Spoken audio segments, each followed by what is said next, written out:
اور اس کا نام مالک تھا۔ چنانچہ مجھ کو اس کے پاس لے گئے۔ اس نے مجھے دیکھتے ہی ایک بہت خطرناک قسم کی جھڑکی دی۔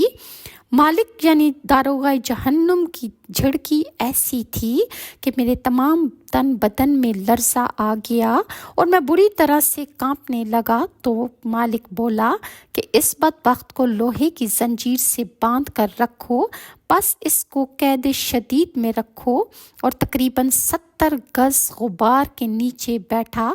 پھر میرے بدن سے کھال نکال کر سانپ اور بچھوؤں کے بیچ میں اس دوزخ میں ڈال دیا۔